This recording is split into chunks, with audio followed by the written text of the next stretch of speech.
Ты чё, смеешься надо мной, что ли? Офигеть, ну ты чё? Он стартует до команды. Да ты даже руки не успеваешь убрать, как он дергает. Борис, спиной тяни больше, говорит. Да я стараюсь. И подними выше, чтобы удлинить рычаг руки, твою мать.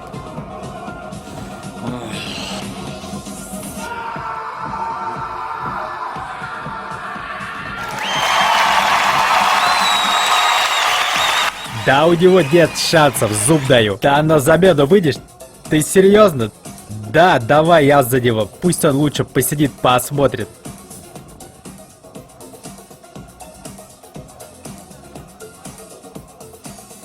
Стронгарм и Берсеркер 13 представляет Стальные руки 3.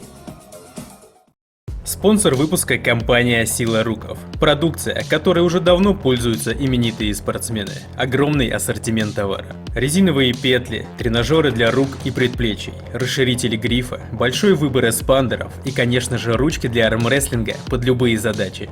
Ручки на лямках, ручки с различными насадками, цилиндр, конус, эксцентрик и многими другими. Блоки, приставки к столу и, конечно же, сами столы для армрестлинга.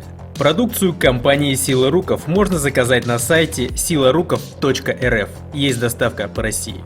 Также у компании Сила Руков есть канал на YouTube, группа ВКонтакте и оффлайн-магазин в Москве. Добро пожаловать! Все ссылки на наших друзей мы оставляем в описании к видео. На турнир «Стальные руки» Девона Ларата мы решили не звать. Ну а чего его звать, если он проиграл свой поединок с Ливаном Сагинашвили? Вот как выиграет свой следующий поединок, так и позовем. Ну а пока Девон тренируется и готовится к своему очередному армфайту, мы разберем по винтикам самые интересные схватки прошедшего совсем недавно турнира «Стальные руки». В первом армфайте у нас встретились неоднократный чемпион Тверской области Илья Гринев по прозвищу Тверской Удав и многократный призер турниров Лиги ПАЛ, руководитель YouTube-канала Capital Land Борис Симыкин.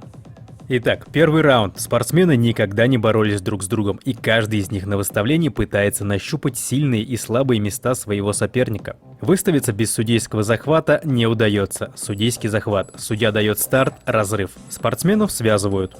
Илья чем-то недоволен и апеллирует к судье. Судья выравнивает плечи, и теперь чем-то недоволен Борис. Как мне кажется, ему не нравится положение ремня, и он просит опустить его пониже. Да, напряжение просто зашкаливает, судья дает старт. И посмотрите, Борис загибает кисть и оказывается в атакующей позиции, но на мой взгляд, из-за того, что у Ильи более собранные углы, он легко сдерживает атаку Бориса. Сработав спиной, он уходит в технику борьбы корпусом, и теперь Илья владеет преимуществом. Борису ничего не остается, кроме как сделать умышленный фол.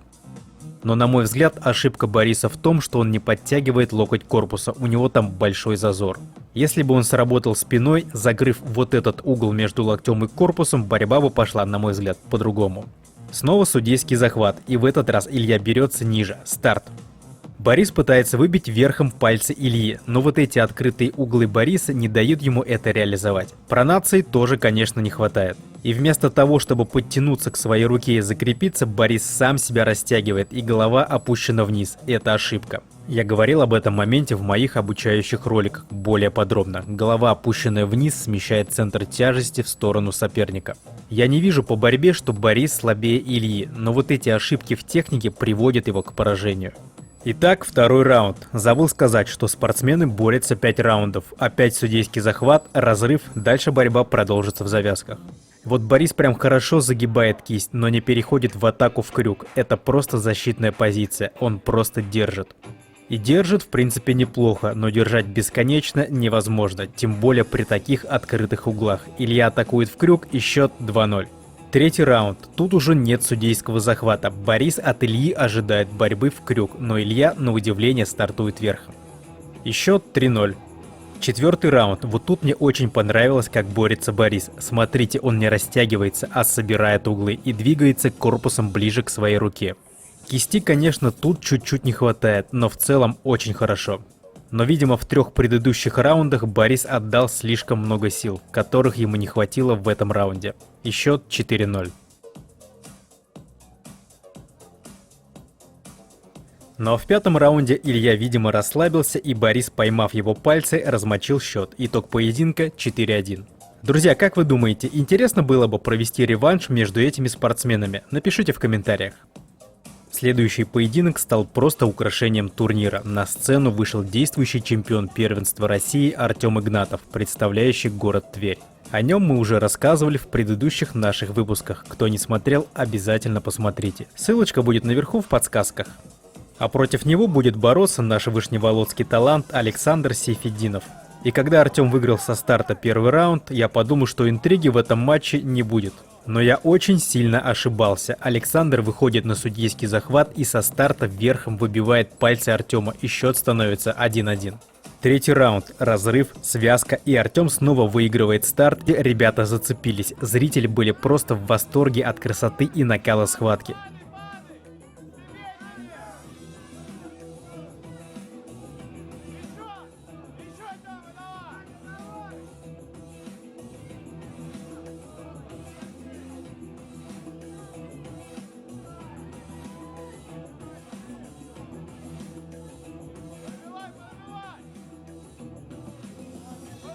И Артем снова прижимает руку Александра к подушке. 2-1 в пользу Артема.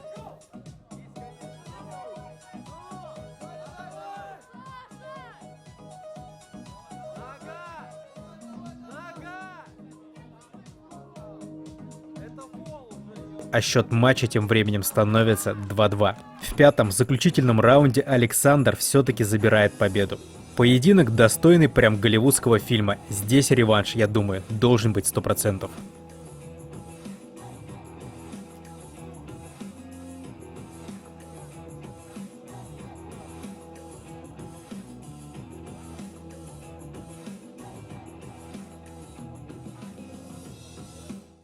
Следующий армфайт, про который нельзя не рассказать, это схватка между Егором Лиштаевым. Мы его знаем по его эпическому поединку с Георгием Лукашевским. Выпуск, кстати, уже есть на канале. Посмотрите, если еще не смотрели. И чемпионом Московской области Валентином Савченко. Первый раунд. Спортсмены уходят на завязку.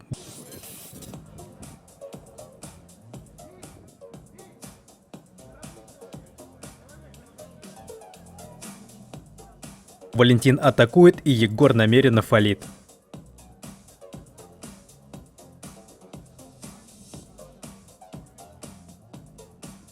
Поединок продолжается. Егор пытается сдержать атаку. Мне показалось, здесь был фол у Валентина, но судья не заметил. И Валентин мощным боковым движением выигрывает первый раунд.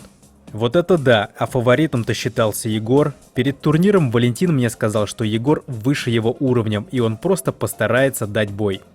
А тут уже 1-0. Но второй раунд со старта забирает Егор, и поединок становится уже очень интересным. 1-1.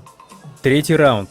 Егор со старта вроде бы выигрывает, но Валентин недоволен. Он считает, что был фальстарт. Подает апелляцию, и спортсмены перебарываются, и Валентин одерживает победу мощным движением в крюк. В четвертом и пятом раунде ситуация кардинально не меняется, и Валентин побеждает со счетом 4-1. Напишите в комментариях, друзья, чего, по вашему мнению, не хватило Егору. Эти поединки, о которых мы рассказали, на самом деле были не главным на нашем турнире. Ребята просто приехали поддержать наш турнир среди спортсменов-инвалидов, за что им огромная благодарность. А главными героями были вот эти люди, и неважно, кто из них как выступил, ребята и девчонки просто красавцы, на них нам всем нужно равняться и брать пример.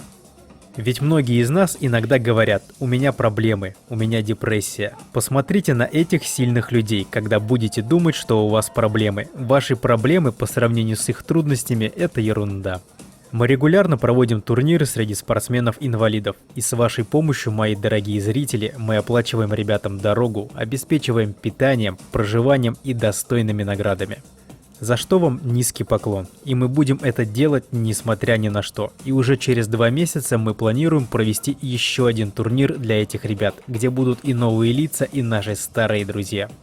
Обращаюсь к вам с просьбой помочь нам в этом добром деле любой суммой. Денежные средства можно перечислить по номеру телефона 8 920 177 55 61. И помните, добрые дела, которые вы делаете, вернутся вам с процентами. На этом все, друзья. Подписывайся на канал, ставь лайк, если вам понравилось. Пишите свое мнение в комментариях, мы все читаем. И не забудьте поделиться этим видео у себя на страничке в социальных сетях.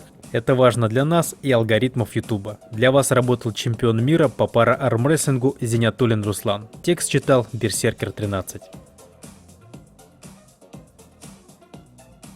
Я армрестлингом занимаюсь 6-й год, и в таком формате соревнований, именно такого формата, первый мой опыт. На таких соревнованиях я была впервые, боролась с Еленой Зинатуллиной, многократной чемпионкой мира и Европы. Вот. Результат порадовал, вот.